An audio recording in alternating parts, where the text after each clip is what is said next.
Howdy YouTube, hope you're having a great day, week, month, year and absolutely everything in between as always. I hope life is being good to you. If you are facing some challenges, please reach out to someone, have a chat, have a discussion and see if you can get some support, because every now and again we all need a bit of support. So check on your mates, your pals, your friends, your bro, and everyone else, mums, dads, kids, everybody. Check on them, make sure they're alright, and ask a question, how are you feeling? So, today I've got an interesting video. Before that, I'm going to do a wee plug here. So this video isn't sponsored. However, I do want to do a little bit of a plug for a sort of community that I am part of. I don't know if you have maybe heard of Dave Simpson. Dave Simpson is a YouTuber, a phenomenal guitarist, just an all-round awesome guy, and he has his own sort of guitar community slash school, if you like, and funnily enough it's on the app Skool, Skool, and it is a paid it's a subscription. However, you get direct feedback from Dave, and the community is absolutely amazing. Like, people are so supportive of each other. So if you want to learn guitar and you may be struggling to find a guitar tutor around about where you live or anything like that, and you think, right, there's so many of these courses online, I have tried a fair few of them, I have to say. And I've noticed my progress getting a bit better through Dave's. Okay, so that's a bit of a plug for me. Also, remember and watch all your favourite YouTubers, because we don't need them going away. Because if they go away, who's going to do guitar reviews? And who's going to do gear reviews? We need them. Even though you might not think it. So anyway, you know, people like Johnny for the Budget Guitar Show, and Steve Cassidy, Jojo Fry Rocks, Milehouse Studio, Dave Simpson, obviously. There's so many out there. Just subscribe to them, because one of these days you might be looking at a piece of gear that they might have reviewed or might be gonna review. Because that's what we do. We watch the videos and then we go, oh, we need one of those guitars. Gas! It's gas! And not the windy gas. So, as you'll see, I'm holding the mildly infamous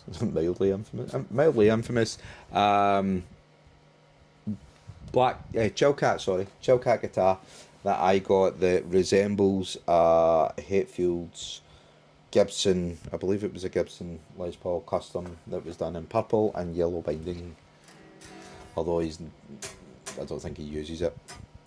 So it's kind of a signature, but it's not really, because it's, you know, it's a Gibson. However, I own 3 signature guitars.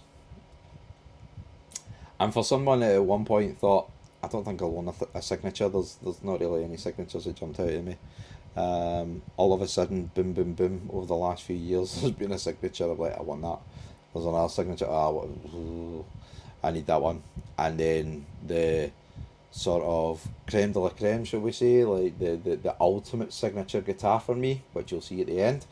Yeah, that arrived, and I didn't have money to buy it, so I had to sell stuff.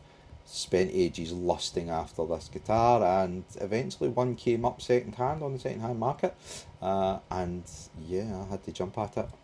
So in this video I'm just having a chat about the signature guitars. I'm going to tell you what my likes and dislikes are. I'm going to let you hear some sounds. I'm running through the Synergy Syn 50. I have, for the clean tones, I'm going through the Synergy B-Man, and for the heavier tones, I'm going through the Soldano SLO 2.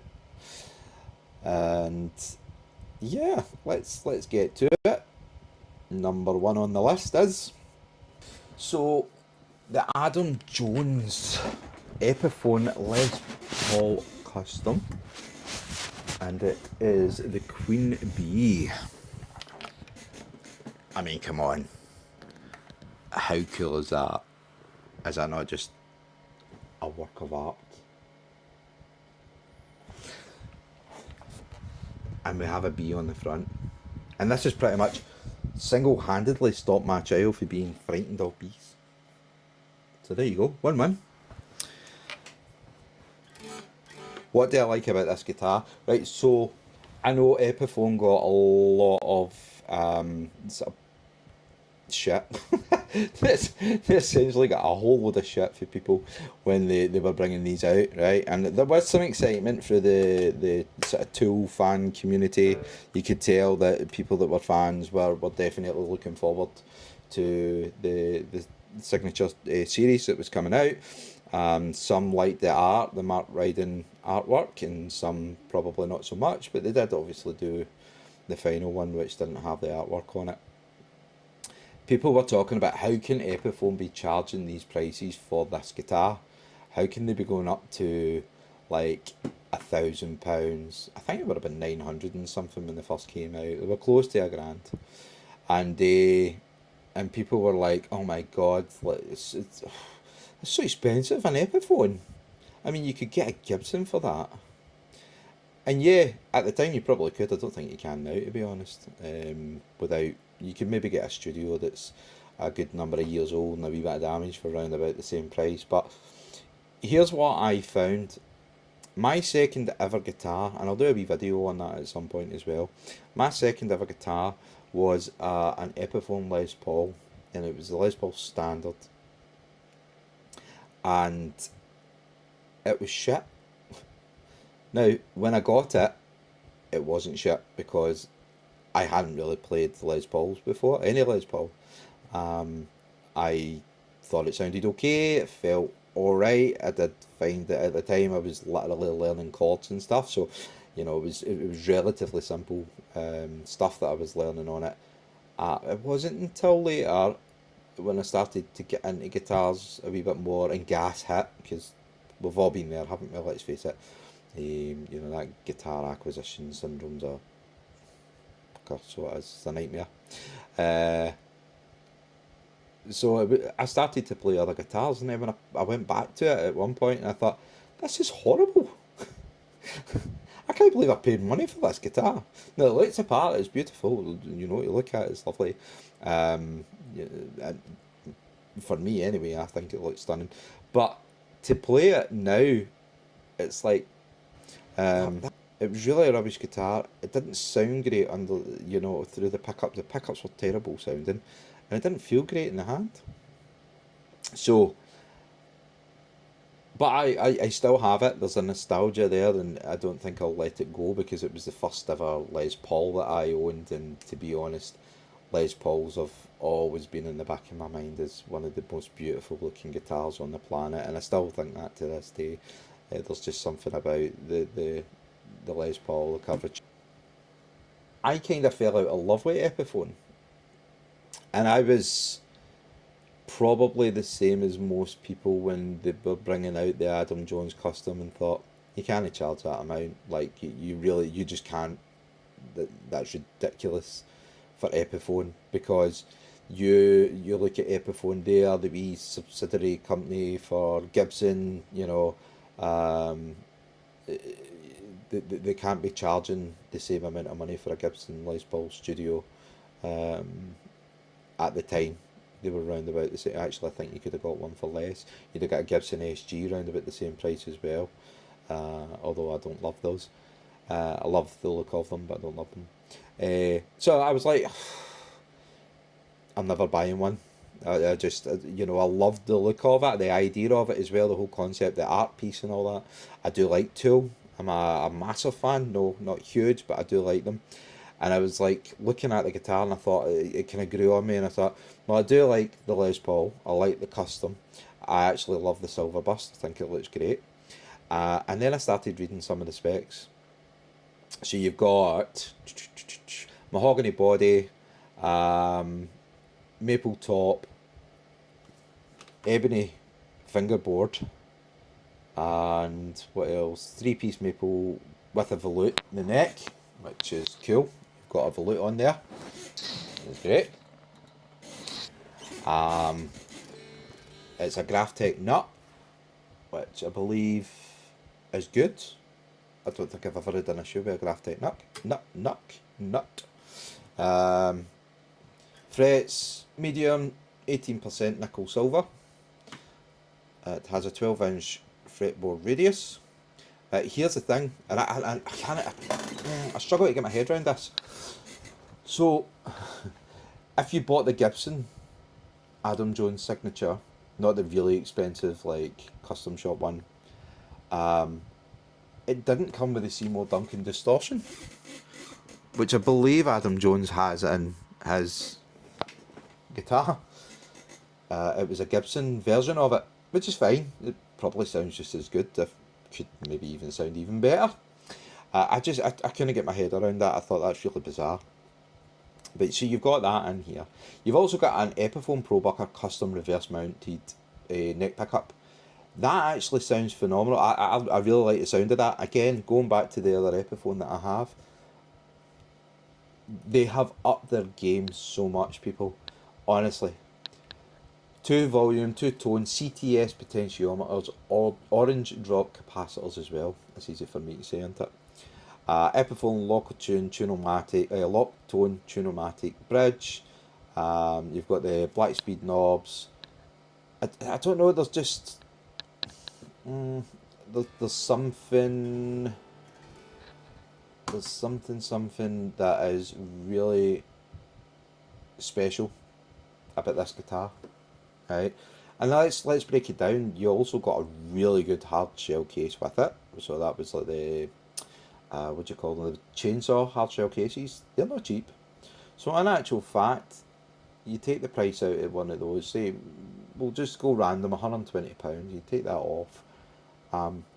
You're only a couple of £100 more for this than probably what I paid for the standard. That is not a very good guitar. This is amazing, and again for the money. Even though it says Epiphone on the top, right? Even though it says Epiphone, and I love that headstock as well. The Kalamazoo, 60s Kalamazoo. Even though it says Epiphone, they upped their game so much since I first bought a guitar from them, and I honestly I have absolutely no complaints at all. I love this thing. It sounds great. It feels great. It looks great.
I might do is I might do a comparison of Les Pauls. I've got a few, uh, and I could potentially do. I think I will probably do that in the future. Up against a Gibson 60s Les Paul, like even acoustically.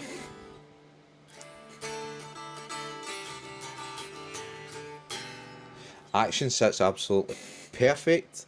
There's no rings, no rattles, nothing. And again, I've had more expensive guitars than this, and it's been like, oh right, okay, we need to adjust the neck, right, okay, we need to check the frets, there's a high fret, all right, okay, we need to tap that down, or we need to polish it, crown it, all these kind of things. I didn't have to do it. Maybe I'm lucky. Maybe other people out there, maybe yourself, maybe you got one and it was a stinker to play. I don't think it would be to look at. They were all absolutely cool as anything in their own way. So yeah, and even like the binding, that kind of aged. I mean, it's not perfect. You know that yourself when you look at any guitar, and I've had, Gibsons that I've looked at the binding and I'm been like, there's a wee bit there that could have been done better, and there's a wee bit here and there's a wee bit there. But this guitar, for what I paid for this guitar, I have absolutely no complaints. Absolutely beautiful. Adam Jones, you done well. Working alongside Epiphone, because this is it's a beast.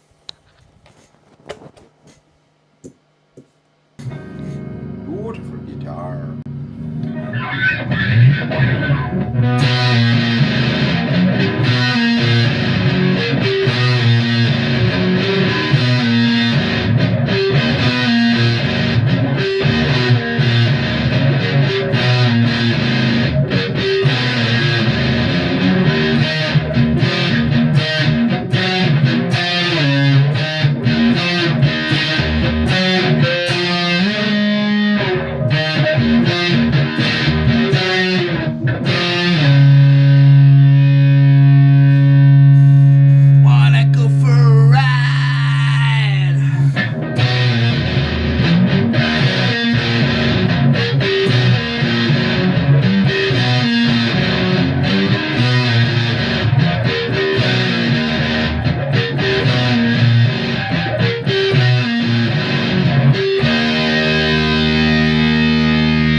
Next up, we have the Reverend BC1 Billy Corgan, the Smashing Pumpkins signature guitar. And it's got his signature on it as well. This is amazing for the money. It really is. It's such a gorgeous guitar for the money. Reverend guitars really do. They're so underrated. It's a shame actually, because the guitars themselves are absolutely fantastic. You get them and they almost feel as if somebody's sat and really set them up so well. I know that they do take them in once they arrive and they go through the guitars and things like that, but it feels that way. The guitar itself, I lusted after this for a while, just because obviously being a Smashing Pumpkins fan, you can't not be. Billy Corgan, absolute legend. And when I seen this one, I was hoping to get that kind of periwinkle. It's like a kind of purpley greyish lilac-y thing. It's a cool colour, but it was out of stock everywhere. These things I don't think lasted all that long. A lot of places had sold out, but they've now moved on to the new Billy Corgan signature, which I'll be honest with you is not, for me, is not as pleasing to the eye. I think this looks so much better, a bit meaner. There's just something about it that's so cool. The neck on it is beautiful, lovely satin neck. I would say this is a probably close to a 60s thin profile.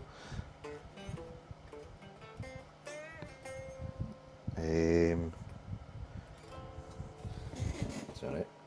Oh, hello.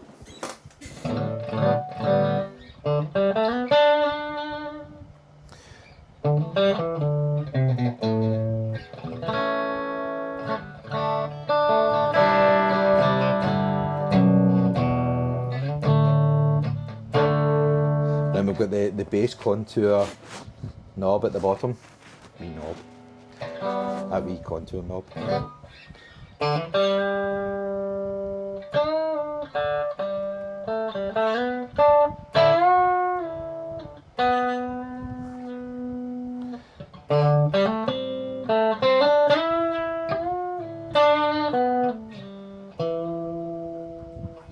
And turn it off.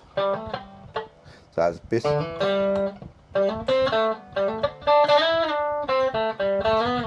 That contour off, bass off, and back on.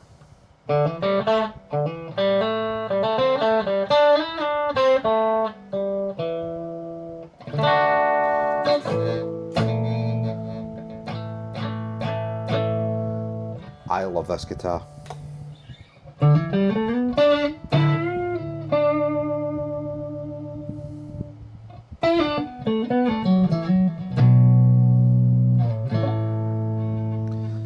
And bass off. Even with the neck pickup.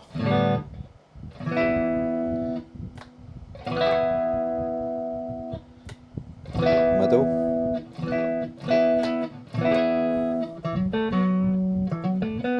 Gives you a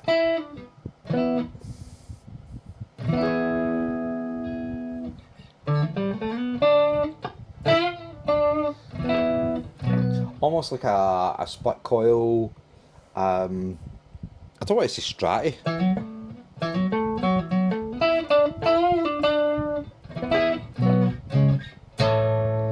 But not far away from it.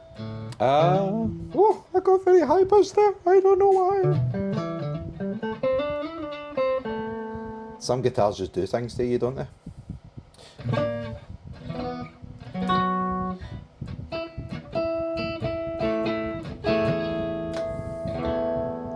I love this guitar.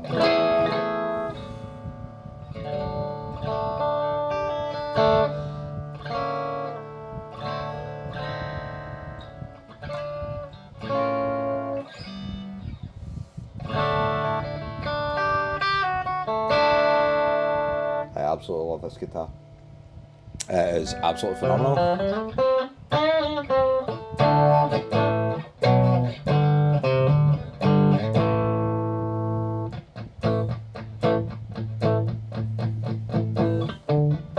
And for the money, like you're talking between 1,000 and 1,300, I think. I think I've seen it on sale round about £1,000. I think just under that on the second-hand market when they come up. But I'm going to tell you, I waited ages trying to get a hold of one of these, and I couldn't get one on the second-hand market. So I had to buy it brand new. People don't seem to get rid of them because they are genuinely that good. Neck's so nice, feels so good. Frets are phenomenal. Like I've not once felt a kind of high fret, anything.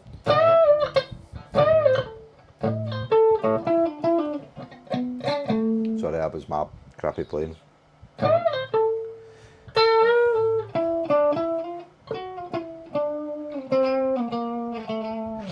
Nothing chokes out.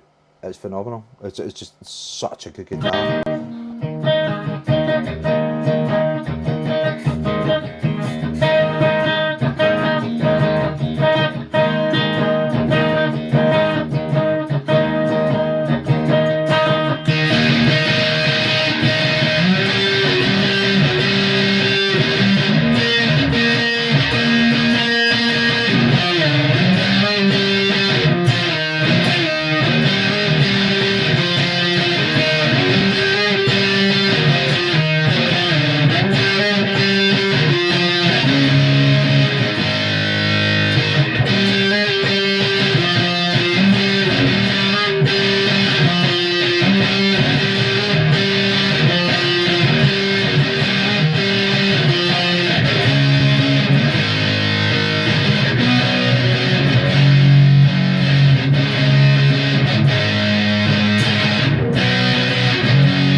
such a good guitar. Reverend in general are absolutely brilliant, but this one, I think, it feels more premium. This actually feels more premium than some of the premium guitars that I've played. Way above this price point. So, if you haven't tried a Reverend guitar, try one. And if you can get the BC1, try that. The only thing, the pickups, sorry, are Billy Corgan's old Railhammer design. They are absolutely brilliant as well. You can see with the pole piece, and then obviously you've got the rail on the other side for the bass, and then you get the treble. And the only thing that's different that I would like, or that I would have liked from the new guitar, is the pickup covers.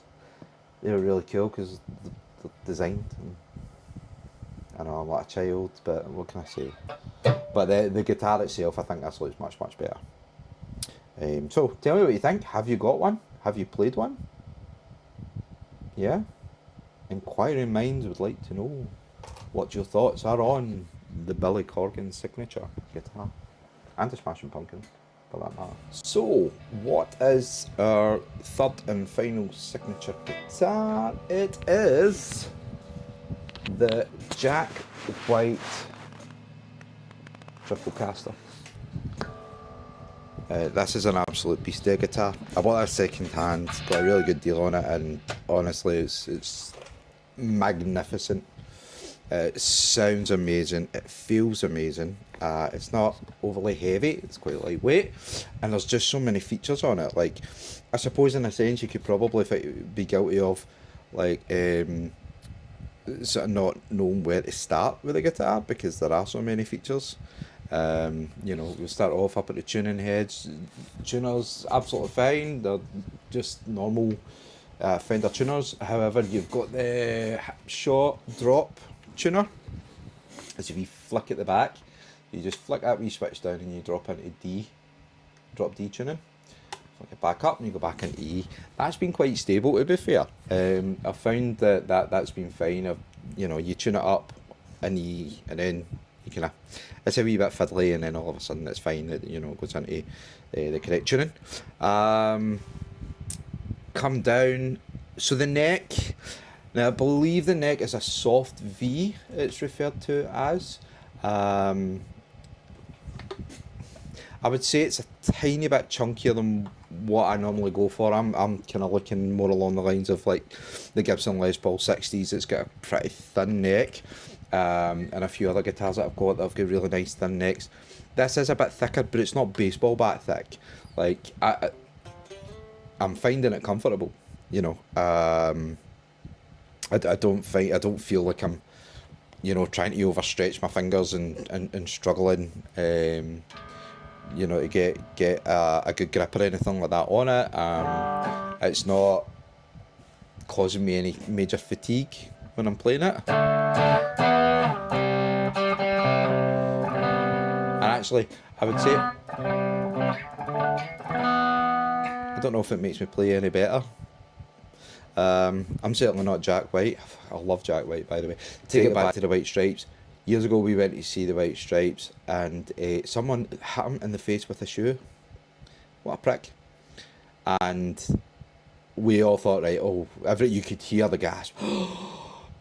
Jack White's going to walk off stage here, and that's going to be the end of the concert. Jack didn't do that. Jack went straight into another song, and he thrashed his guitar as loud as he possibly could. Clearly pissed off because somebody just hit him in the face with a shoe, but it actually hit the microphone as well. So the microphone hit his face, the shoe hit his face, and he didn't walk off. He just went into pure Jack White rock mode, and it was phenomenal.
absolutely love Jack White. He's one of my inspirations. I know he's not to everybody's cup of tea, but for me, I just love him. Honestly, I think he's just one of the best guitarists on the planet. And if you haven't watched It Might Get Loud, I don't know if you've seen that. You've got Jack White, you've got The Edge from U2, and you've got Jimmy Page. Three guys all sitting together talking guitar, music, and things like that. Amazing documentary, probably the best documentary I can think of. But anyway, I digress. I'm supposed to be talking about this as a signature guitar. Is it a good guitar? Taking away the fact that it's Jack White's signature guitar, is it a good guitar? It's stunning. I know it's Fender. I know people are peed off with Fender just now, but the guitar, you can't blame the guitar for what's going on in the world of Fender. So we'll focus solely on the guitar. Yeah, I love it. I mean, I even love that kind of really light maple on it. I think it suits this guitar. I think it suits what Jack was looking for. I don't think it would suit every guitar. I think the black and white aesthetic is so good. It feels amazing. It sounds amazing. So we've got Kunafe wide humbucker, I believe they're called. Yeah, Kunafe wide range humbucker in the neck.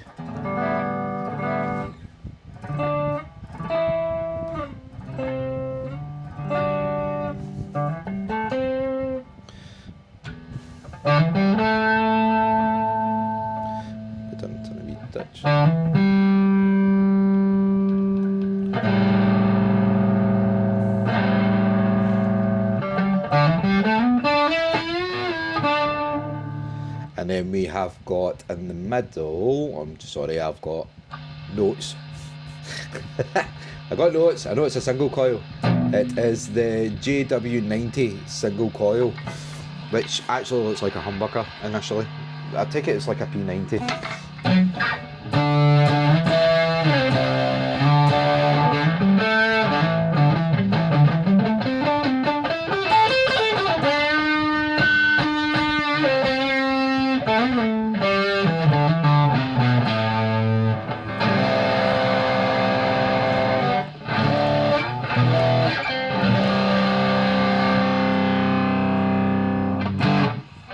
And then we also, in the bridge, we have the custom Jack White humbucker, as referred to.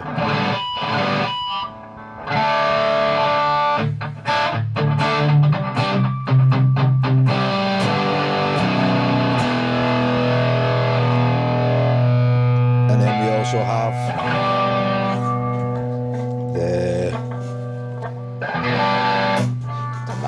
sorry, I got a rat on the floor. You rats.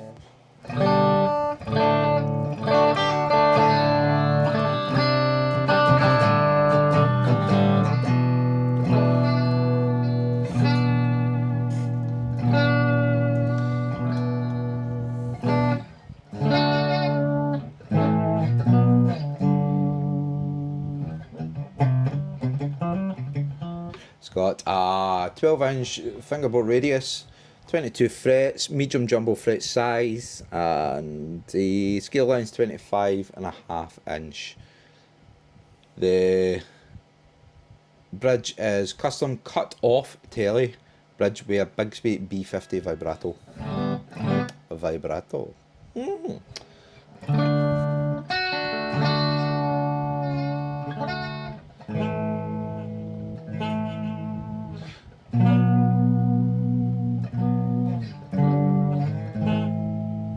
It's lovely.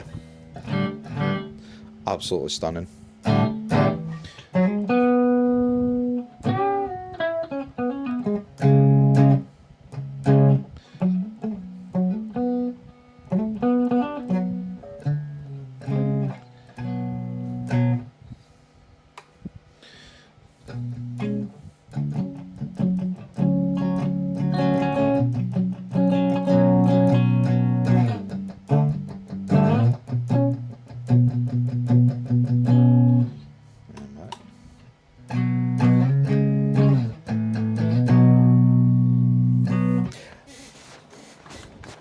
I absolutely love this guitar. Oh, and yeah.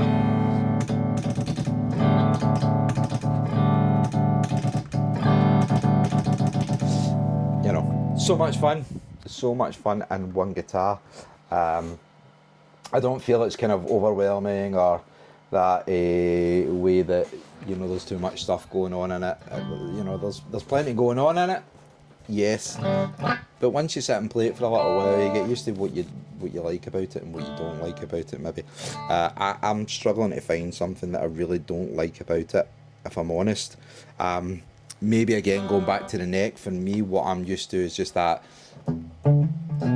slightly thinner neck profile. But yet, I don't even think I can complain about that because, as you'll see, or if you've seen, I've already played other guitars and with thinner necks in this video, and I don't find it difficult to play it or anything like that. It's not like, oh, I've had to get used to it. It's amazing. So, can you play other music on a signature guitar? Of course you can. Who would even ask that question? Would you gig it? Yeah, why wouldn't you? Because it's a signature guitar, well, play one of Jack White's tunes and then everybody will go, oh, it's Jack White, oh, it's his guitar, oh, how cool, oh, and then play your own stuff. Play your own music. Is it worth the money? Yeah, this one is definitely worth the money, to be honest. Actually, all three of them are worth the money, to be completely frank. Yeah, see what I've done there. For anyone that doesn't know, my name's Frankie. I don't know what I've done with my tumbleweed, so we'll just pretend there's a tumbleweed going by. So, talking about that, and I love that as well, like, the bypass switch. Like, this is so cool. Right.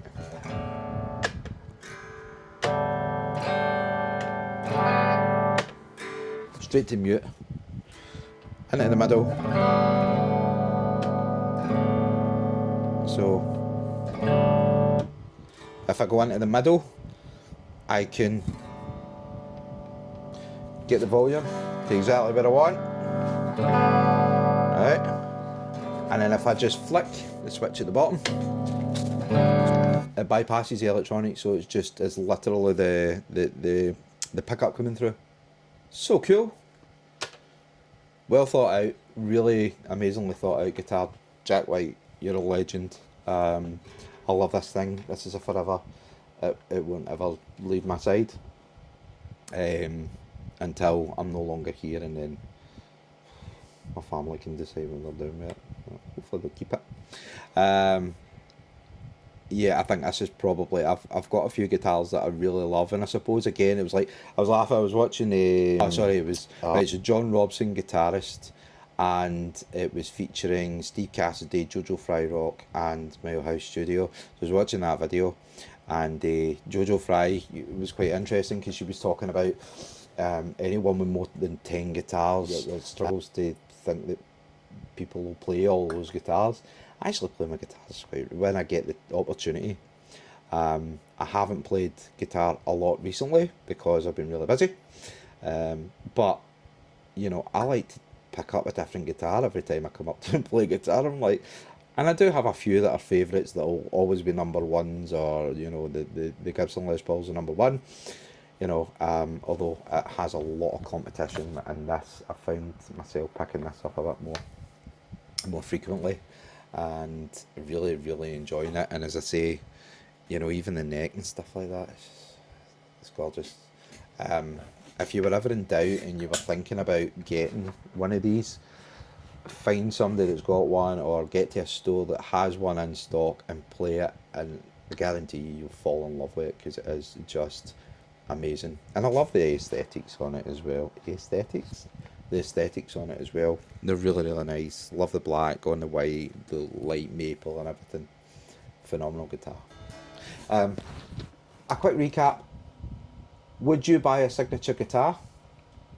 If you would, whose signature guitar would you buy?